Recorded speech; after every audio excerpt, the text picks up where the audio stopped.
پھر 2020 میں وینزویلا میں ایک امریکی P M C silver corp U S A, اس کے کرائے کے فوجیوں نے حکومت گرانے کی ناکام کوشش کی۔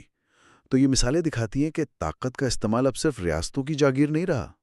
یہ ریاست کی طاقت پر اجارہ داری کا تصور اتنا اہم ہے تو یہ سمجھنا بھی ضروری ہے کہ یہ جدید ریاستی نظام بنا کیسے۔ اکثر لوگ کہتے ہیں اس کی جڑیں یورپ میں ہیں۔ جی، عام طور پر 1648 کا ویسٹ فیلیا امن معاہدہ، پیس آف ویسٹ فیلیا، اسے جدید انٹرنیشنل سسٹم کا آغاز مانا جاتا ہے۔ اس معاہدے سے یورپ میں 30 سالہ جنگ ختم ہوئی تھی جو بہت تباہ کن تھی۔ تو کیا اسی معاہدے سے سب کچھ بدل گیا ایک دم سے؟ نہیں، ایک دم سے تو نہیں، یہ ایک لمبا تاریخی عمل تھا۔ لیکن ویسٹ فیلیا معاہدہ ایک اہم موڑ ضرور تھا۔ اس نے جو پرانا یورپ تھا نا، مڈل ایجز والا، جہاں اختیارات بٹے ہوئے تھے، بادشاہ، چرچ، جاگیردار، اس سسٹم کو بدل کر ایک ایسے نظام کی طرف لایا جہاں ریاستیں یعنی اسٹیٹس مرکزی حیثیت رکھتی ہیں، اور اس نظام کی بنیاد تھی خود مختاری یعنی ساورنٹی۔ خود مختاری، یہ لفظ تو بہت سنتے ہیں، اس کا اصل مطلب کیا ہے؟ خود مختاری کا مطلب ہے ریاست کا اپنے معاملات میں آخری حتمی اختیار۔ اس کے دو پہلو ہیں، ایک بیرونی خود مختاری ایکسٹرنل ساورنٹی، یعنی ریاست بین الاقوامی سطح پر آزاد ہے، کسی باہر کی طاقت کے نیچے نہیں ہے، اور کوئی دوسری ریاست اس کے اندرونی معاملات میں دخل نہیں دے سکتی۔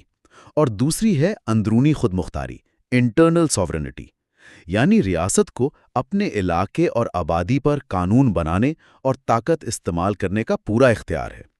ویسٹ فیلین سسٹم میں یہ مانا گیا کہ ساری ریاستیں قانونی طور پر برابر ہیں اور ان کی سرحدوں کا احترام کیا جانا چاہیے۔ تو یہ خود مختاری ریاست کی بنیاد ہے، لیکن جیسے ہم نے شروع میں کہا، آج کی دنیا میں ریاست اکیلی نہیں ہے، وہ جو غیر سرکاری تنظیمیں ہیں، این جی اوز، وہ بھی تو بہت اہم ہو گئی ہیں۔ بالکل، این جی اوز یعنی نان گورنمنٹل آرگنائزیشنز، یہ پرائیویٹ تنظیمیں ہوتی ہیں، منافع کے لیے کام نہیں کرتی، اور اپنے مقصد جو اکثر سماجی یا انسانی حقوق سے متعلق ہوتا ہے اس کے لیے پرامن طریقے استعمال کرتی ہیں۔ ورلڈ بینک کی تعریف دیکھیں تو یہ مصیبتیں کم کرنے، غریبوں کی مدد کرنے، ماحول بچانے، سماجی خدمات دینے یا کمیونٹی کی ترقی کے لیے کام کرتی ہیں۔ ان کی تاریخ کتنی پرانی ہے؟ یہ کوئی نئی چیز ہے؟ نہیں، کافی پرانی ہیں۔ کتاب میں مثالیں ہیں، جیسے 1787 میں برطانیہ میں غلامی ختم کرنے کے لیے سوسائٹی بنی تھی، پھر 1863 میں ریڈ کراس کمیٹی ICRC۔ اقوام متحدہ نے بھی 1948 میں ان کے رول کو مانا اور انہیں مشاورتی حیثیت کنسلٹیٹو سٹیٹس دینا شروع کیا۔ کتاب میں ان کی قسمیں بھی بتائی ہیں؟ جی ہاں، موٹی موٹی دو قسمیں بتائی ہیں۔ ایک ہے آپریشنل این جی اوز، جو زمین پر فیلڈ میں کام کرتی ہیں، جیسے اسکول بنانا، پانی پہنچانا وغیرہ، اور دوسری ہیں ایڈووکیسی این جی اوز، جو کسی خاص مقصد کے لیے آواز اٹھاتی ہیں، حکومتوں پر دباؤ ڈالتی ہیں، مہم چلاتی ہیں، جیسے انسانی حقوق یا ماحول کے لیے کام کرنے والی تنظیمیں۔ اور ان کی تعداد اور اثر تو پچھلے کچھ عرصے میں بہت ہی زیادہ بڑھا ہے۔ بہت زیادہ۔ کتاب کے مطابق 1990 کی دہائی سے تو جیسے ایک دھماکہ ہوا ان کی تعداد میں۔ 2021 تک کچھ 5600 کے قریب این جی اوز کو تو اقوام متحدہ سے باقاعدہ سٹیٹس مل چکا تھا۔ اندازہ ہے کہ دنیا بھر میں کوئی 50 بہت بڑی بین الاقوامی این جی اوز ہیں اور شاید 3 لاکھ چھوٹی بین الاقوامی این جی اوز، اور اگر ملکوں کے اندر کی اور مقامی تنظیمیں ملائیں تو تعداد کروڑوں میں چلی جاتی ہے۔ صرف امریکہ میں 1.5 ملین، روس میں 2.25 لاکھ، کینیا جیسے ملک میں بھی صرف پچھلے 20 سال میں 11,000 سے زیادہ نئی این جی اوز رجسٹر ہوئیں۔ یہ تو حیران کن اعداد و شمار ہیں، اور کچھ این جی اوز تو پیسے اور وسائل کے لحاظ سے بہت طاقتور ہیں۔ یقیناً، مثال کے طور پر ایک بڑی این جی او ہے کیئر انٹرنیشنل، غربت پر کام کرتی ہے، اس کا سالانہ بجٹ $970 ملین سے زیادہ ہے۔ گرین پیس، جو ماحولیات پر کام کرتی ہے، اس کے دنیا میں تقریباً 2.8 ملین ممبرز ہیں۔ ایمنسٹی انٹرنیشنل کے بارے میں تو کہتے ہیں کہ ان کے پاس اقوام متحدہ کے اپنے انسانی حقوق کے ادارے سے بھی زیادہ وسائل ہیں۔ تو سوال یہ ہے کہ یہ اثر کیسے ڈالتی ہیں؟ ریاستوں کے پاس تو فوج ہے، پولیس ہے، قانون ہے، ان این جی اوز کے پاس کیا ہے؟ ان کا سب سے بڑا ہتھیار ہے نرم طاقت، سافٹ پاور اور عوام کی رائے کا دباؤ۔ یہ معلومات پھیلانے میں، میڈیا استعمال کرنے میں اور اخلاقی دلیل دینے میں ماہر ہوتی ہیں۔ ان کی پبلک پروفائل بہت اونچی ہوتی ہے، اور چونکہ یہ اکثر انسانی ہمدردی، انصاف، ماحول جیسے مقاصد کے لیے کام کرتی نظر آتی ہیں، تو انہیں ایک اخلاقی برتری، مورل اتھارٹی مل جاتی ہے۔ حکومتوں اور کمپنیوں کے لیے ان کا مقابلہ کرنا مشکل ہو جاتا ہے۔ لیکن آپ نے کہا تھا کہ ان پر تنقید بھی ہوتی ہے، کتاب اس بارے میں کیا کہتی ہے؟ جی ہاں، کتاب تنقید کا بھی جائزہ لیتی ہے۔ ایک بڑا اعتراض یہ ہے کہ یہ جمہوری نہیں ہوتی، ان کے لیڈر منتخب نہیں ہوتے، عوام کو جوابدہ نہیں ہوتے۔ الزام یہ بھی لگتا ہے کہ فنڈز لینے کے لیے کبھی کبھی جذباتی یا گمراہ کن طریقے استعمال کرتی ہیں۔ کچھ لوگ یہ بھی کہتے ہیں کہ یہ بڑی این جی اوز جو ہیں، یہ اصل سماجی تحریکوں، سوشل موومنٹس کی شدت کم کر دیتی ہیں، انہیں ذرا مہذب بنا کر سسٹم کا حصہ بنانے کی کوشش کرتی ہیں۔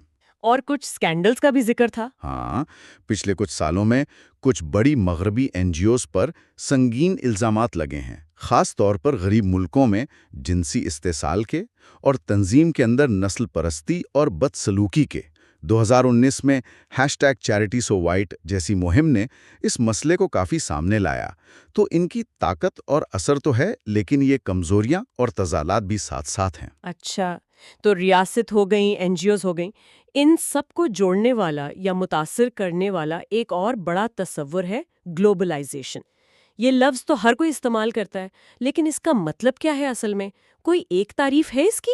یہ واقعی ایک بہت پیچیدہ اور متنازع ٹرم ہے۔ کتاب یہی کہتی ہے کہ اس کی کوئی ایک متفقہ تعریف نہیں ہے۔ مختلف لوگوں نے اسے مختلف طرح سے دیکھا ہے۔ مثلاً کچھ ماہرین جیسے اکانومسٹ ہیں جگدیش بگوتی، وہ اسے بنیادی طور پر معاشی عمل سمجھتے ہیں، یعنی دنیا بھر میں تجارت، سرمایہ کاری، ٹیکنالوجی کا بہاؤ بڑھنا، معاشی طور پر دنیا کا جڑ جانا، اکنامک انٹیگریشن۔ دوسری طرف جرمن سوشیولوجسٹ الرک بیک ہیں، وہ کہتے ہیں کہ یہ وہ عمل ہے جس سے قومی ریاستوں کی خود مختاری کم ہو رہی ہے، کیونکہ سرحد پار کی طاقتیں اور کردار ٹرانس نیشنل ایکٹرز زیادہ اہم ہو گئے ہیں۔ تو یہ صرف معیشت نہیں، سیاست پر بھی اثر ڈال رہی ہے۔ بالکل، اور کچھ لوگ جیسے ہیلڈ اور ان کے ساتھی، وہ اسے سماجی تعلقات کی مقامی تنظیم، اسپیشل آرگنائزیشن کی تبدیلی کہتے ہیں، یعنی فاصلے سمٹ گئے ہیں، دنیا چھوٹی ہو گئی ہے۔ اینتھنی میگرو کہتے ہیں کہ یہ باہمی ربط، انٹر کنیکٹڈنس کا بڑھنا ہے، جہاں ایک جگہ کچھ ہو تو اس کا اثر ہزاروں میل دور محسوس ہوتا ہے۔ یہ ساری تعریفیں تو اس کے پھیلاؤ اور اثر کی بات کر رہی ہیں، کوئی اس پر تنقید بھی کرتا ہے؟ ہاں، کچھ مفکرین، خاص طور پر جو حقیقت پسند، ریئلسٹ سوچ رکھتے ہیں، جیسے کینتھ وولٹس، وہ اسے زیادہ اہمیت نہیں دیتے۔ کہتے ہیں یہ بس 1990 کی دہائی کا فیشن تھا اور زیادہ تر امریکی پروپیگنڈا تھا۔ اچھا، تو مطلب یہ ہوا کہ گلوبلائزیشن کے کئی پہلو ہیں، معاشی، سیاسی، سماجی، ثقافتی، اور اس پر کوئی ایک رائے نہیں ہے۔ بالکل، اور چونکہ یہ اتنی بڑی تبدیلی ہے تو ظاہر ہے اس کے خلاف رد عمل بھی سامنے آیا ہے۔ یعنی گلوبلائزیشن کے خلاف تحریکیں؟ جی، کتاب ان تحریکوں کو دو بڑی قسموں میں بانٹتی ہے۔ ایک طرف ہیں بائیں بازو، لیفٹ ونگ کی تحریکیں، یہ گلوبلائزیشن کی جو موجودہ شکل ہے اس پر تنقید کرتی ہیں۔ ان کا خیال ہے کہ یہ کارپوریٹ مفادات اور امیر ملکوں، خاص کر امریکہ کے فائدے میں ہے۔ ورلڈ سوشل فورم WSF اس کی مثال ہے، جو 2001 سے زیادہ تر غریب ملکوں، گلوبل ساؤتھ میں اجلاس کرتا ہے۔ ان کا نعرہ ہے عالمی سماجی انصاف، گلوبل سوشل جسٹس۔ کیا یہ لوگ گلوبلائزیشن کو بالکل ہی ختم کرنا چاہتے ہیں؟ ضروری نہیں۔ بعد میں ایک اور نظریہ آیا، متبادل گلوبلائزیشن یا آلٹر گلوبلائزیشن کا۔ اس کا کہنا ہے کہ شاید دنیا کا جڑنا تو ٹھیک ہے، لیکن یہ جو ابھی والی شکل ہے نا، نیو لبرل کارپوریٹ، اس کو بدل کر زیادہ انصاف والی، برابری والی شکل دینی چاہیے۔ 2008 کے مالی بحران کے بعد اسپین میں انڈیگنادوس تحریک، پھر دنیا بھر میں آکیوپائی تحریکیں، یونان میں سریزا جیسی پارٹیاں جو کفایت شعاری کی پالیسیوں کے خلاف تھیں، وہ اسی سلسلے میں تھیں۔ اور دوسری قسم کون سی ہے؟ دوسری قسم ہے دائیں بازو، رائٹ ونگ کی گلوبلائزیشن مخالف تحریکیں۔ یہ نسبتاً نئی ہیں، یہ قوم پرستی، نیشنلزم پر زور دیتی ہیں، اور ان کی شناخت اکثر نسل یا قوم پر مبنی ہوتی ہے۔ لیکن قوم پرستوں کا بین الاقوامی سطح پر اکٹھا ہونا یہ عجیب نہیں لگتا؟ بظاہر لگتا ہے، لیکن تاریخ میں ایسا ہوا ہے۔ کتاب میں دوسری جنگ عظیم سے پہلے جرمنی، اٹلی، اسپین کے فاشسٹ حکمرانوں کے اتحاد کا ذکر ہے۔ آج کل یورپ میں شناخت پسند آئیڈینٹیٹیرین تحریکیں، امریکہ میں ٹرمپ، بھارت میں مودی، برازیل میں بولسونارو، یہ سب اسی رجحان کی مثالیں ہیں۔ ان دائیں بازو کی تحریکوں کے خاص نکات کیا ہیں؟ یہ کس چیز کے خلاف ہیں؟ یہ عام طور پر امیگریشن کی سخت مخالفت کرتی ہیں، سمجھتی ہیں کہ اس سے قومی شناخت اور ثقافت کو خطرہ ہے۔ ان کی سیاست اکثر سیاسی بائیں بازو اور اقلیتوں کو نشانہ بناتی ہے۔ ان کا خیال ہے کہ گلوبلائزیشن اور لبرل پالیسیوں نے عام آدمی یا اصل قوم کو نقصان پہنچایا ہے اور یہ اس کو ٹھیک کرنا چاہتی ہیں۔ تو یہ دنیا تو بہت ہی پیچیدہ ہے، ریاستیں ہیں، ان کی طاقت کم ہو رہی ہے، این جی اوز ہیں، گلوبلائزیشن ہے، اس کی مخالفت ہے۔ ان سب کو سمجھنے کے لیے کوئی فریم ورک، کوئی نظریاتی اینکے ہیں جن سے ہم ان چیزوں کو دیکھ سکیں؟ بالکل، عالمی سیاست کو سمجھنے کے لیے کئی مختلف نظریاتی زاویے، لینزز استعمال ہوتے ہیں۔ کتاب کہتی ہے کہ روایتی طور پر دو نظریات سب سے زیادہ حاوی رہے ہیں، ایک حقیقت پسندی یعنی ریئلزم اور دوسرا لبرلزم یعنی لبرلزم۔ یہ دونوں 20ویں صدی میں انٹرنیشنل ریلیشنز کی فیلڈ پر چھائے رہے۔ ان دونوں میں بنیادی فرق کیا ہے؟ یہ دنیا کو کیسے دیکھتے ہیں؟ حقیقت پسندی، جس کی جڑیں بہت پرانی ہیں، تھوسیڈائیڈس، میکیاولی، ہابس جیسے مفکرین تک جاتی ہیں، یہ دنیا کو طاقت کی مسلسل کشمکش، پاور سٹرگل اور لڑائی جھگڑے کی نظر سے دیکھتی ہے۔ ان کا ماننا ہے کہ انسان بنیادی طور پر خود غرض ہے، طاقت چاہتا ہے، اور چونکہ دنیا میں کوئی اوپر کی حکومت نہیں ہے، کوئی ورلڈ گورنمنٹ نہیں، تو ریاستیں ایک فطرت کی حالت، اسٹیٹ آف نیچر میں رہتی ہیں۔ ہر ریاست اپنی بقا، سروائیول اور سلامتی سیکیورٹی کے لیے خود ذمہ دار ہے، اور طاقت ہی سب سے اہم چیز ہے۔ یعنی جس کی لاٹھی اس کی بھینس والا حساب۔ ایک طرح سے ہاں، ریاستیں ہمیشہ اپنے قومی مفاد، نیشنل انٹرسٹ کو دیکھتی ہیں، جسے وہ طاقت سے ناپتی ہیں۔ اس لیے ان کے درمیان تعاون مشکل ہوتا ہے، عارضی ہوتا ہے، جبکہ لڑائی اور جنگ کا خطرہ ہمیشہ رہتا ہے۔ جبکہ لبرلزم وہ زیادہ پورا امید لگتا ہے نام سے ہی۔ بالکل، لبرلزم انسان کی عقلیت، ریشنالٹی اور اخلاقی ترقی پر زیادہ یقین رکھتا ہے۔ اس کے ماننے والے سمجھتے ہیں کہ انسان اور ریاستیں صرف خود غرض نہیں ہوتی، وہ مل کر کام بھی کر سکتی ہیں، تعاون کر سکتی ہیں۔ یہ نظریہ کہتا ہے کہ آپس میں تجارت، ٹریڈ، بین الاقوامی قانون اور ادارے، انٹرنیشنل لا اینڈ انسٹیٹیوشنز، اور جمہوری حکومتیں، ڈیموکریسی، یہ چیزیں ریاستوں کے درمیان امن اور تعاون کو بڑھا سکتی ہیں۔ اس نظریے سے کون سے بڑے نام جڑے ہیں؟ جرمن فلسفی ایمینوئل کانٹ ایک بڑا نام ہے۔ انہوں نے دائمی امن، پرپیچول پیس کا تصور دیا تھا۔ کہا تھا کہ اگر ریاستیں جمہوری ہوں، بین الاقوامی قانون مانیں اور ایک دوسرے کے شہریوں کے حقوق کا احترام کریں، جسے وہ کاسموپولیٹنزم یا عالمی شہریت کہتے تھے، تو جنگیں ختم ہو سکتی ہیں۔ لیکن کانٹ کے بارے میں کتاب میں ایک تنقیدی بات بھی لکھی ہے۔ جی ہاں، یہ بتانا ضروری ہے کہ اگرچہ کانٹ کے خیالات لبرلزم اور انسانی حقوق کے لیے اہم ہیں، لیکن آج کل ان کی کچھ تحریروں کی وجہ سے ان پر سائنسی نسل پرست، سائنٹیفک ریسسٹ ہونے کا الزام بھی لگتا ہے۔ انہوں نے نسلوں کی ایک درجہ بندی بنانے کی کوشش کی تھی، جس میں سفید فام یورپی قوموں کو سب سے اوپر رکھا تھا۔ یہ بات ان کے بظاہر آفاقی نظریات سے ٹکراتی ہے، تو ہمیں ان مفکروں کو ان کے زمانے کے حساب سے بھی دیکھنا چاہیے۔ تو کیا دنیا کو سمجھنے کے لیے بس یہی دو نظریات ہیں، حقیقت پسندی اور لبرلزم؟ کیا دنیا اتنی سادہ ہے؟ ہرگز نہیں۔ کتاب یہی بتاتی ہے کہ 20ویں صدی کے آخر میں، خاص طور پر سرد جنگ کے بعد، کئی نئی آوازیں یا تنقیدی نظریات، کرٹیکل تھیوریز، سامنے آئے، جنہوں نے ان روایتی، خاص طور پر مغربی اور مردانہ سوچ والے نظریات کو چیلنج کیا۔ یہ تنقیدی نظریات کون سے ہیں اور ان میں خاص کیا ہے؟ ان میں مارکسزم اور اس کی نئی شکلیں، social constructivism, post structuralism, post colonialism, feminism شامل ہیں۔ ان کی خاص بات یہ ہے کہ یہ صرف دنیا کی وضاحت نہیں کرتے، بلکہ یہ دنیا میں موجود ناانصافیوں، طاقت کے غلط استعمال، استحصال اور ظلم کی نشاندہی کرتے ہیں۔ یہ اکثر ان لوگوں کی آواز بنتے ہیں جنہیں روایتی نظریات میں نظر انداز کیا گیا، جیسے غریب ممالک، عورتیں، نسلی اقلیتیں یا دوسرے کمزور طبقے۔ ان کا مقصد دنیا کو سمجھنے کے ساتھ ساتھ اسے بدلنا بھی ہے۔ اس کی کوئی مثال دے سکتے ہیں کہ کیسے مختلف نظریہ پیش کرتے ہیں؟ مثال کے طور پر پوسٹ کولونیلزم یہ دیکھتا ہے کہ نو آبادیاتی دور کولونیل ہسٹری آج بھی دنیا کی سیاست، معیشت اور کلچر پر کیسے اثر ڈال رہی ہے اور کیسے پرانی طاقتیں اب بھی حاوی ہیں۔ یا پھر ایک نظریہ ہے ورلڈزم، LHM لنگ کا، جس کا ذکر کتاب میں ہے۔ وہ کوشش کرتا ہے کہ مغربی ماڈلز کا متبادل دیا جائے۔ یہ چینی فلسفے جیسے تاؤزم سے متاثر ہے اور یہ سوال اٹھاتا ہے کہ کیا دنیا کو صرف مغربی، ریئلسٹ یا لبرل نظر سے ہی دیکھنا ضروری ہے؟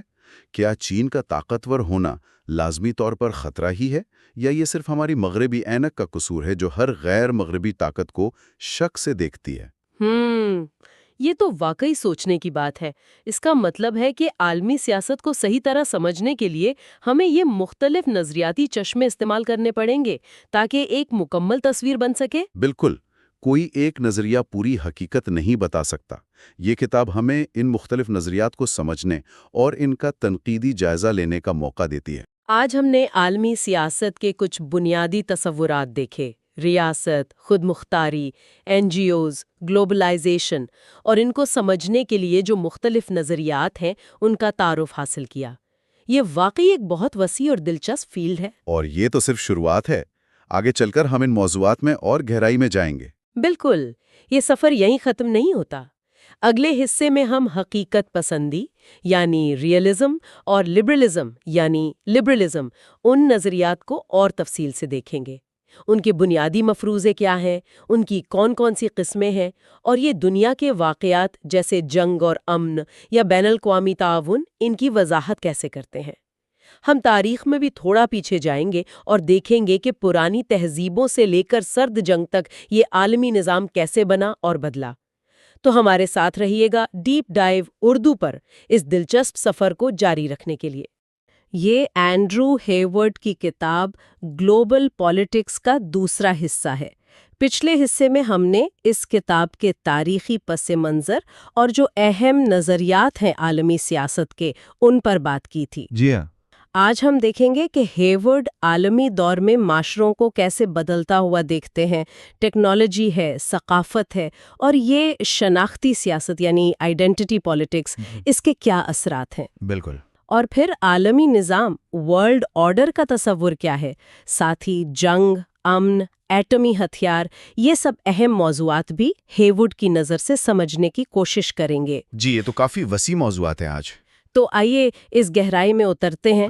ہیورڈ اپنی کتاب کے 7ویں باب میں ایک بڑا دلچسپ نقطہ اٹھاتے ہیں کہ پہلے عالمی سیاست میں زیادہ تر توجہ ریاستوں، اسٹیٹس پر ہوتی تھی، معاشروں یعنی سوسائٹیز پر نہیں۔